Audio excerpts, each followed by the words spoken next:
The Weeknd made Beauty Behind the Madness pop and catapulted himself into stardom. Following that up is hard enough as is, but he did, just a year later with Starboy. This album is really interesting and tackles more issues and themes than he's ever done before, while still nailing home some of the things we love The Weeknd for. Today I want to break down the story of Starboy. Who is he? What does he represent? And what can we take away from this album other than some great songs? So sit back and place yourself back in 2016 as we revisit a chart-topping classic and a pop-defining chapter of the Weeknd saga.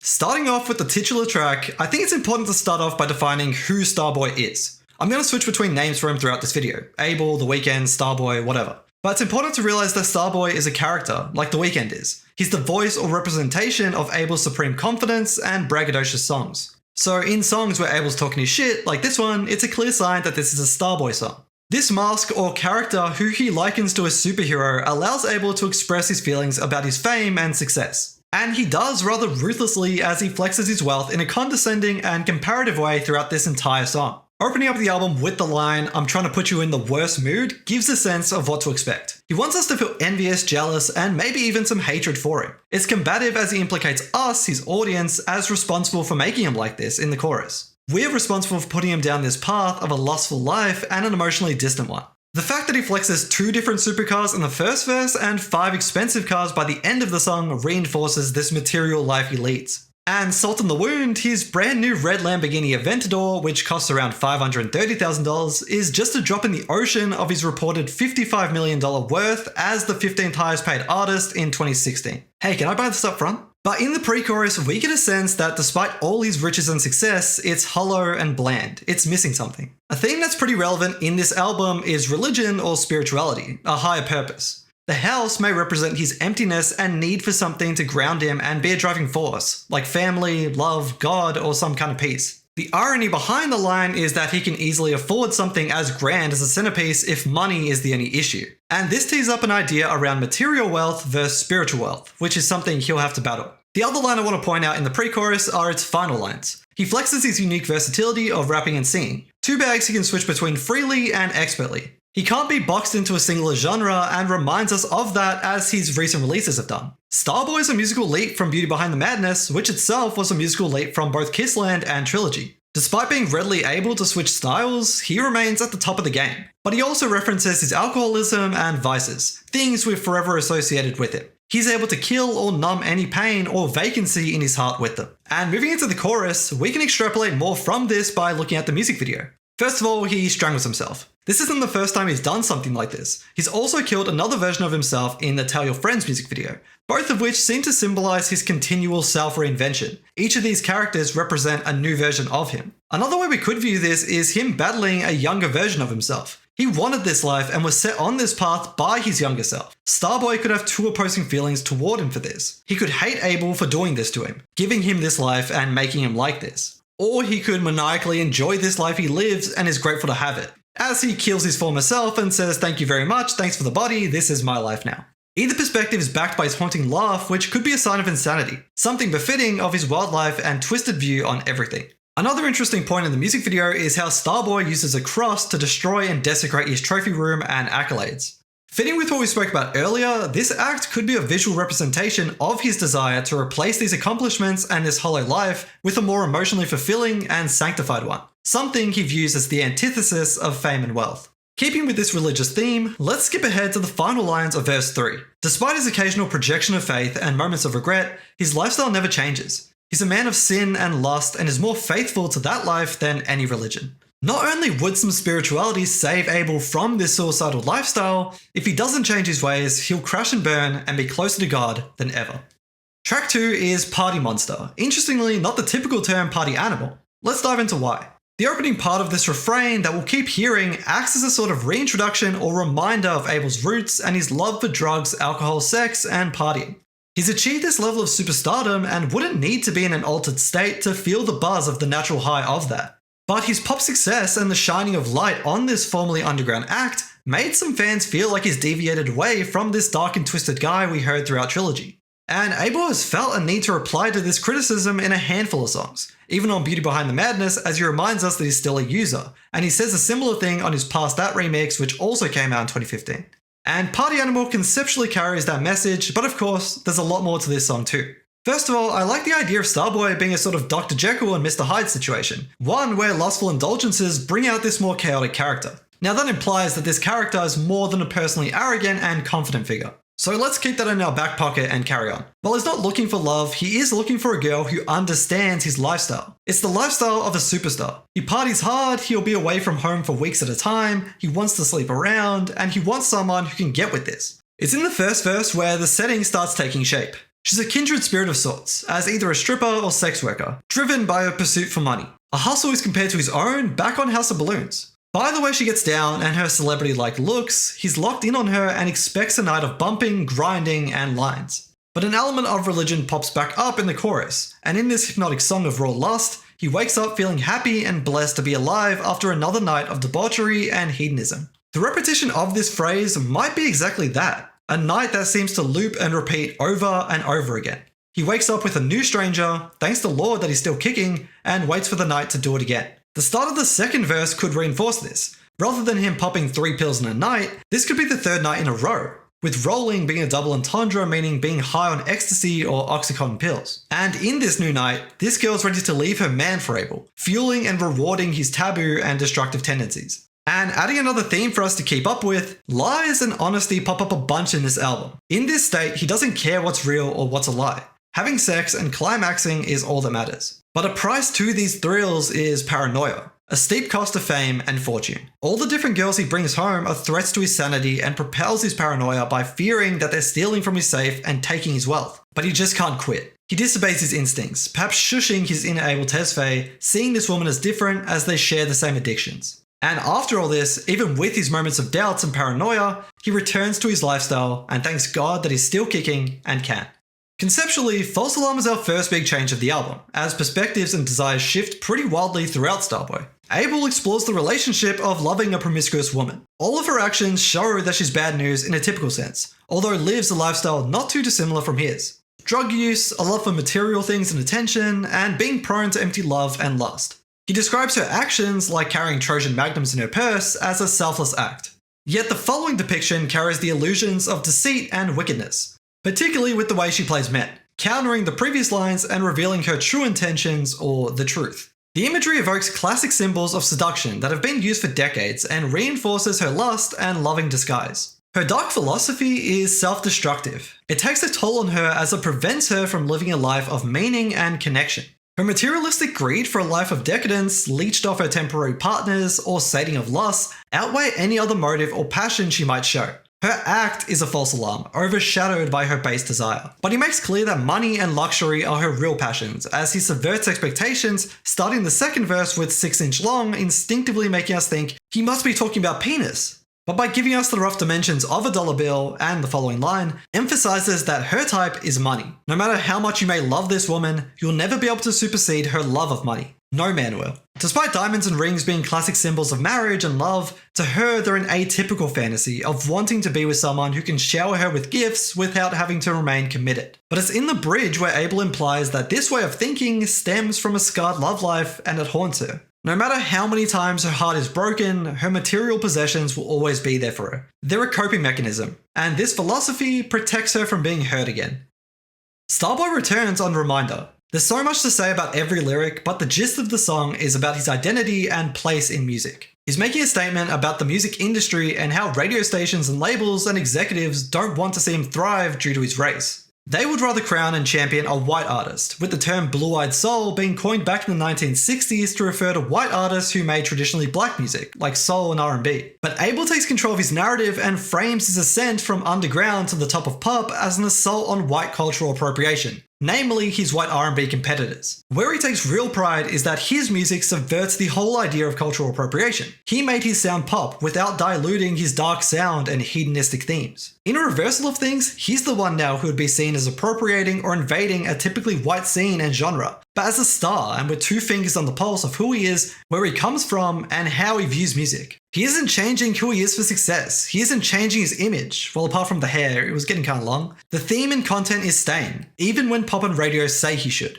He's had incredible success despite those darker themes and the prevalence and preference for other stars to be paving the way of music. Even a song about his love of cocaine in Can't Feel My Face was a pop sensation that you couldn't escape on the radio, and that speaks volumes of his influence and undeniable taste-making talent. And continuing with dark themes, Abel continues his tirade against the white regime of music by insisting that he's not the same as those other young male artists that bleach their hair, and that he can be effectively the opposite of that and still have incredible success. But once again, this line is a reversal of power and reclamation of words that had different meanings in the past. His use of these words in a modernized way flips dark history on its head with him standing tall and successful. While whips were once a weapon of control and discipline, now they represent his success in his garage, creating a parallel between the music industry today and slavery of the past. Every time people try to forget or erase who Abel is, he'll be standing tall to never let that happen.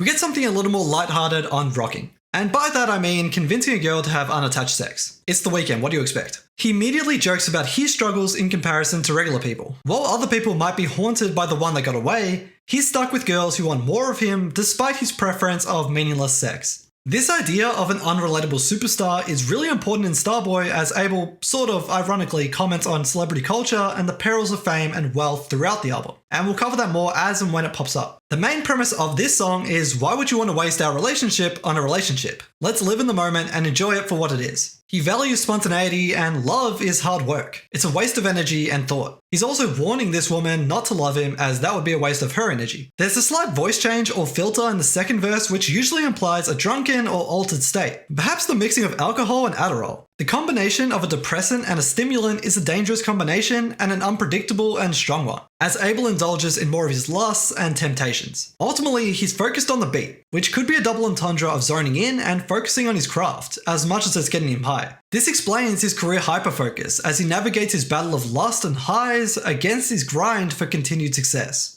And there's another altered and synthesized voice reinforcing his now heavily intoxicated and medicated state. The layered voices with his regular voice could also reveal different layers of himself and his consciousness. The drugged and altered state represents Starboy, and the sober and aware side holding the person together from within, Abel Tesfaye. But it doesn't take away from his number one priority at the moment, carefree sex with no strings attached. Abel pulls from a lot of different musical references and sources, and Secrets is almost a direct sequel from another man's perspective to Jeff Buckley's Everybody Here Wants You. In Buckley's song, he's asking a girl to pick him instead of her many other suitors. In this narrative, Abel's the aggrieved party with paranoia playing on his mind as he worries that someone else is on his girlfriend's mind. It's the first time in the album that Abel wants love, but true to form, it's never that easy with him. And through this paranoia, he almost instinctively pushes it away in a potentially self-destructive way. But he claims to catch her in her lies, likely referring to both her dishonesty and the fact that she's lying with other people in bed.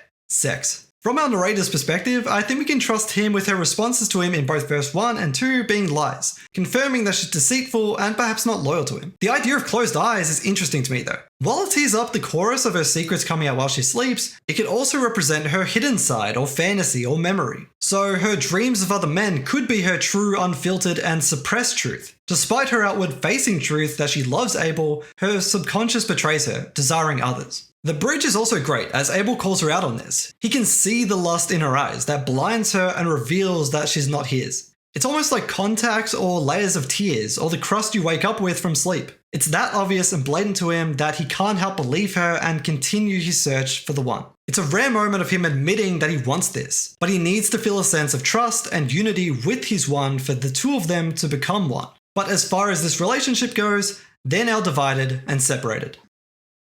Or are they? True Colors might be the narrative follow-up to Secrets. He learned about the deception of his partner in the previous song, and now he wants to learn who she really is, not who she wants Abel to think she is. We can connect these tracks not only through the story told and sequencing, but also the rare theme of monogamy in a Weeknd song. The imagery and presence or absence of colours is important here, as conveyed through the idiom of seeing this girl's true colours. He wants to know who she really is, he wants some peace of mind and clarity, and he wants to know if she's trustworthy and if she can be honest. His desperation to get these answers come from his genuine lack of understanding. He doesn't know what to believe anymore, but also that he's worried that the stories he hears and fears he have are real and right. The absence of colour appears in the bridge as she continues evading her truth and living this lie, leaving Abel in limbo, left to deal with paranoia, uncertainty, and love. Things slow down sonically in Stargirl Interlude, as it introduces a second character or the idea of a counterpart and missing half to Starboy. This girl, Stargirl, played by one of Abel's best friends in the music industry and female protagonist of his songwriting, Lana Del Rey, fantasizes about a life with Starboy. Conceptually, this relationship might be the premise of the Mania short film, which you can find on YouTube.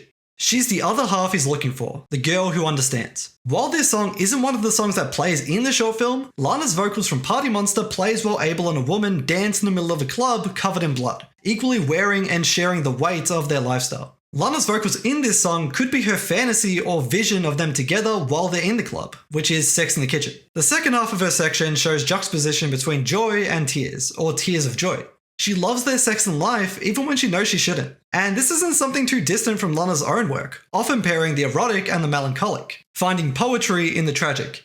And her 4 concluding lines mirror Abel's half, Starboy's interlude and outro of equal length. He wants her to shine because he knows she's deserving and capable. He hopes she can be his other half in this twisted life. It kind of paints a Bonnie and Clyde dynamic. Interestingly, the slight change between Starboy, as she calls him, and a Stargirl, as Abel says, shows how differently they view each other. To her, he is this fantastical figure. To Abel, she's an option and capable of being one of perhaps many. And bringing it back to that Mania scene, you could see them as shining together, completely enraptured in the gaze of the other.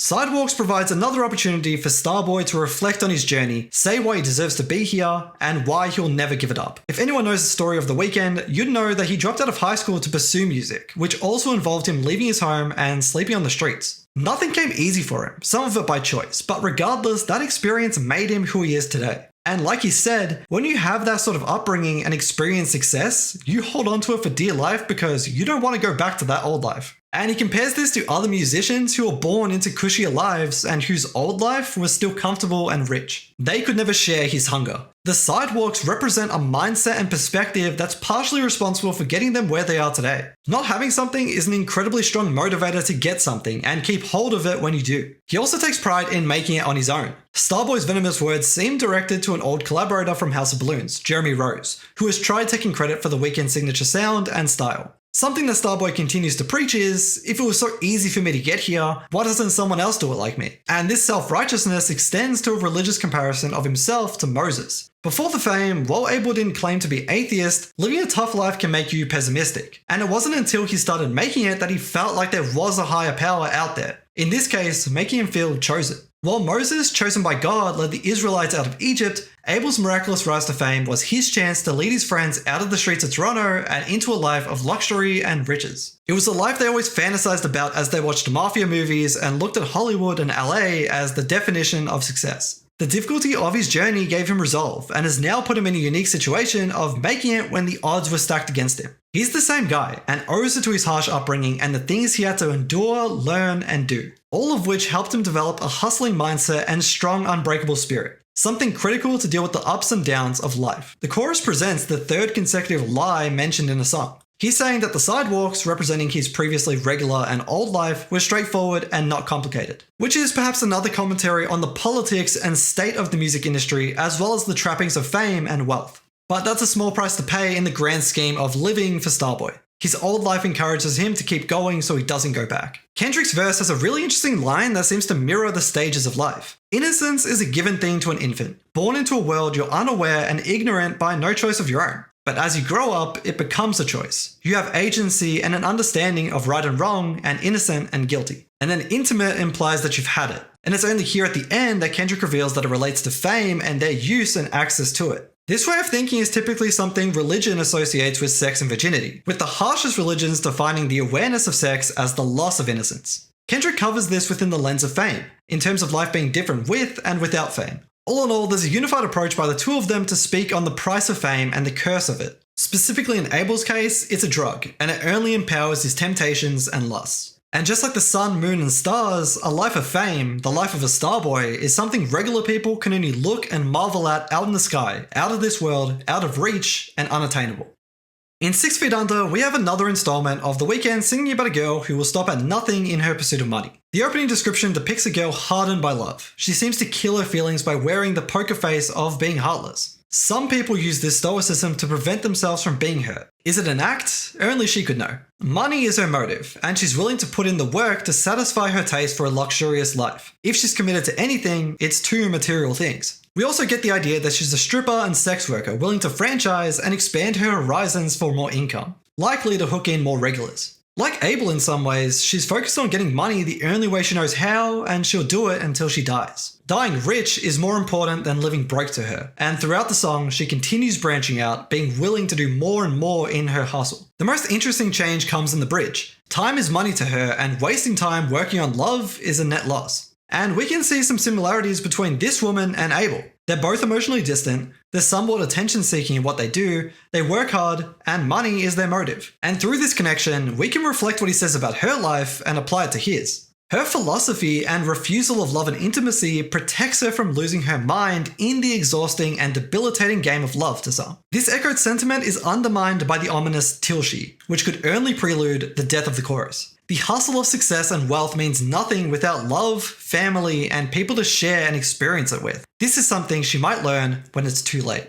Abel yo-yos from spurning love to being spurned throughout the album, possibly showing some growth, but also a regression back into his usual ways. Love to Lay represents his recognition that women can do unto him what he does unto them. Their relationship is seemingly built on sex, but Abel confuses things by beginning to fall for it, reversing the usual way this goes for him, and portraying the exact opposite situation to that of Rockin, when Abel was the one who loved to lay and urged her to just have fun and not think about it too deeply. But here, this woman tries to convince him that loving her is a mistake. It's a waste of time. She loves sex and sleeping around. And his realization of this makes him blame himself. Not for her actions, but his. He only hurts himself by loving her. Like women have done in the past with him, he made the mistake of falling in love with someone who was never going to love him back and settle down. So this song harshly flips the mirror on Abel in an ironic way, as he deals with the heartbreak of the unrequited love of a promiscuous lover. And continuing this yo-yo, we flip this narrative and perspective of love on a lonely night. The back-to-back placement and antithetical story of this song must be intentional and shows the folly and flaws of Starboy and Abel. The way he's denied love and then cruelly denies love. So in yet another empty and physical relationship built on sex, Abel wants to keep it that way, but the girl is getting ideas of wanting more. While they're practically strangers hooking up on a lonely night,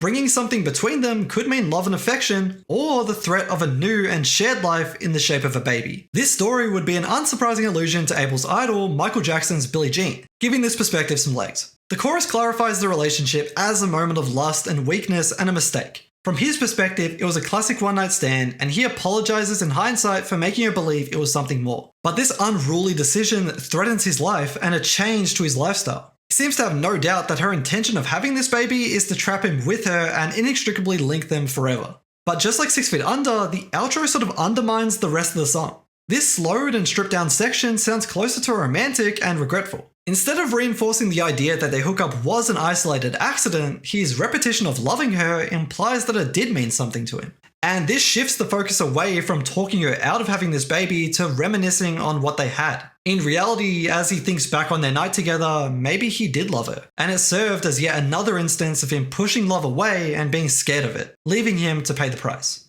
Abel's emotionally vacant again on attention. He struggles to understand the concept of love and the needs of his new partner. In this album, Abel has never had a successful or lasting relationship. They've all been facsimiles of love at best, showing signs in some and not in others. He's dealt with one-night stands, unfaithful lovers, being unfaithful, wanting more, needing less, all while navigating stardom.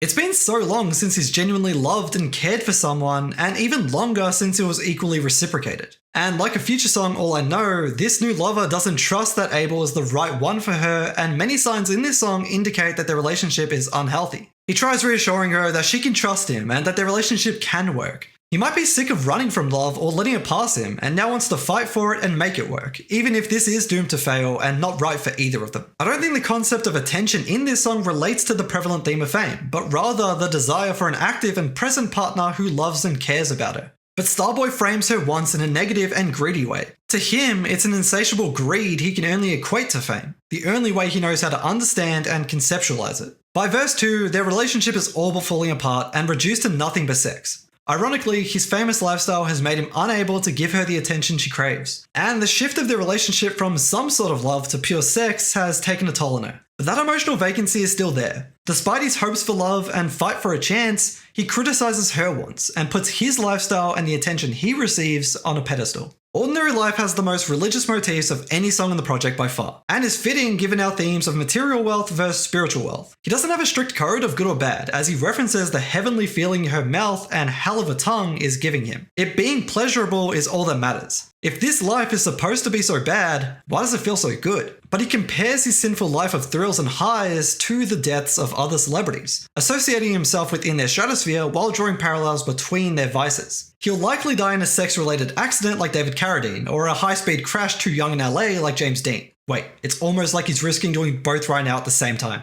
But he accepts in the pre-chorus that this is the life he chose, and he has to deal with its consequences. Paying the price is also ironic because his wealth and material success would afford him to do so, but the currency to life is different. It's here when Starboy seems to question his choices, life, and mortality. Was this unholy and extraordinary life worth it? And in this regret, he admits he would trade his life of debauchery, sin, and decadence indulgence for one of sanctity and peace of mind, represented by the angelic symbol of a halo reserved for angels, perhaps only earned after death. And this eerie talk of legacy and mortality continues into the second verse with reference to another afterlife, Valhalla, a sort of Norse heaven for deserving souls. He thinks he's more destined to die and be damned in LA to his life of sins, like so many other stars. Mulholland is a road in LA known to have numerous blind curves, making speeding on it especially dangerous. Driving 120 miles per hour around a bend is pretty fast, right? The imperial system. Pfft. But once again, there's the juxtaposition of the devil on his lap and the cross on his neck. Connecting this with the previous imagery of him getting head in the car by a hell of a tongue, we can now assume that things have escalated. And now, this image of him having sex while dangerously speeding encapsulates his lust for thrills and sin, a dangerous overdose and combination, doing more than one person should at one time.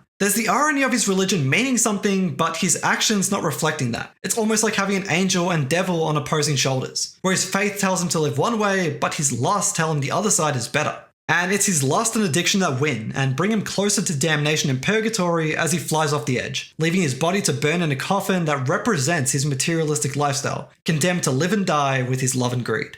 We have another vibe shift as we get into Nothing Without You. This song and a few to come are unique in Abel seemingly truly wanting love and connection. Although he only has this realization after she leaves him, or as their relationship shows signs of cracks and struggle. In a continuation of our last song, there is the theme of life and death, and love and purpose, something greater than wealth and success. He recognizes that without her love, his life is shallow and devoid of meaning. She provides him with purpose and joy.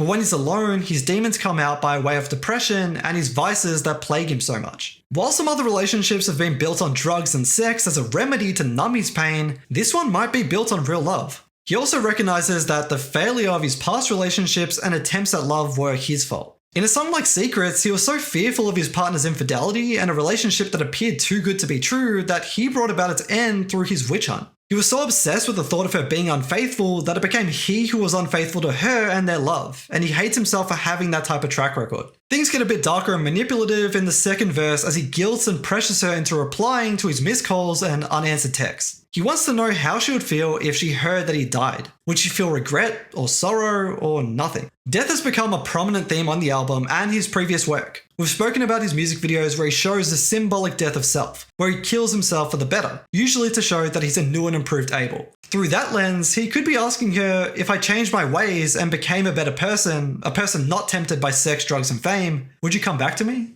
He contemplates another sort of ego death and evolution to save this chance at love and to be with this girl, even if it costs him changing his life and giving up his vices. The only part of the song and story that stops this from being a sweet love song that you could hold up on a boombox outside your ex's window is the outro. Firstly, he confirms his past guilt and responsibility in running from love and setting it on fire. But we also get the impression that this version of Abel is different and is someone who believes in and wants love. But his views on love have changed before, and he almost always eventually reverts to being a man of base desire. And his desperation for a touch blurs the lines of this being about real love or sex, as he lusts over that more than any other bond they share.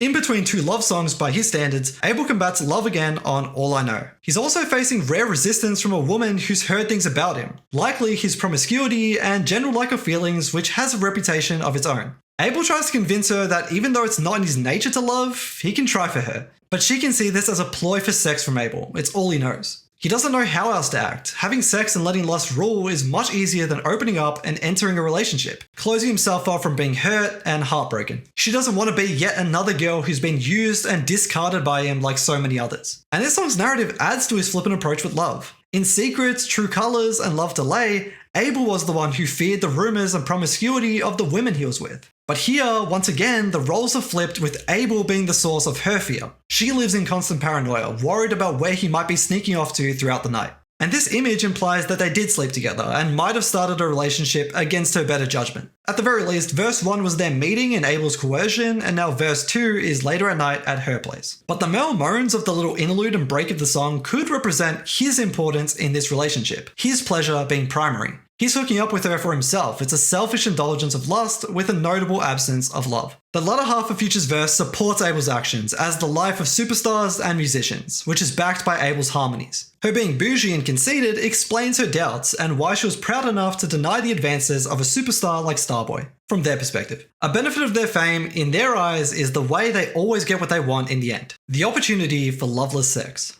This is probably a lot of people's favourite song on the album, mine too. But when you really piece together the story and lyrics, it's really a breakup song and the conflicting feelings of pain that come with letting go of someone you still love. The fact that this song was written and made a week before the album was released, tying in with the timeline of Abel and supermodel Bella Hadid's separation a couple weeks earlier, reveals the truth of the song and the very real feelings that went into it. But within our narrative, this song and relationship is a new feeling and experience for Abel. Despite being a world-renowned writer and artist, he can't find the words to explain how much he loves her and how much it hurts that they can't be together. Beautifully, there's a progression from the verbs of thinking, seeing, and hating, which all result in tears, reinforcing the strength of their feelings. Their relationship is unlikely. She knows that she loves him even when her brain tells her she shouldn't. Like the girl from Nothing Without You, Abel comes with baggage and a stigma. Falling for him has left so many heartbroken before. But their love is true, as much as Abel doesn't want to admit it either. We've talked about his tendency to push love away as it's a risk and a distraction that his life can't afford. And again, it's a unique cost, the emotional cost of being vulnerable, something his wealth can't fix. But she's perfect in every way, and he can't bring himself to accept love slipping through his fingers again. Not this time. Peeling back the layers of the story for people who don't know, Abel and Bella Hadid dated from May 2015 to November 2016, with their separation being amicable and mutual, due to conflicting work schedules. The distance and time between them could be as literal as it is figurative. Their equally busy and globetrotting lives mean they're rarely together, but despite that, his feelings for her will never change. And the fact that it feels like true love to Abel is what makes their split so painful to him. He realizes what he has with this girl is what he truly wants. In the past, his avoidant behaviour in a song like Rockin kept love standing out in the cold, while on songs like Secrets and True Colors, he kicked love out. Timing just rarely seems to be on Abel's side. When he's ready for something real, paranoia and perhaps reality gets in the way.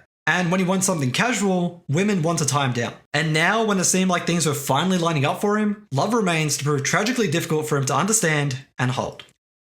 And the moment this has all been leading up to, the final song, I Feel It Coming. Final songs in an album like this are usually a great way to identify if our protagonist has really evolved and grown. Have Abel a Starboy? Well, it depends how cynical you are. I initially interpreted this song as a reversion to his old ways, his default state of lusting for sex. And this could be supported by the heartbreak of the previous song, pushing him back down the path of empty hookups. But there is a kinder approach from Abel on this song that shows a change in perspective and intent. Sex in the past has always been an immediate rush of climaxes, usually in the form of one-night stands. Here, he's willing to take things slow and build something with this woman over time.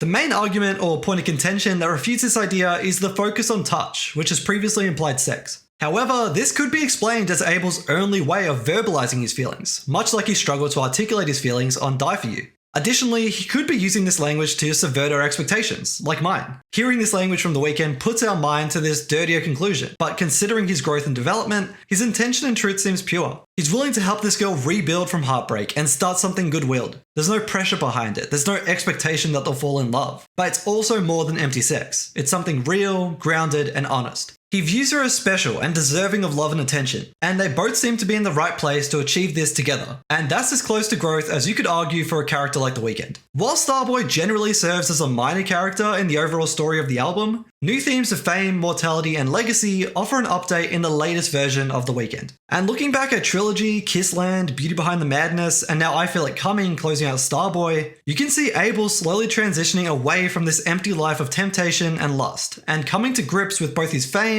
and the possibility of love.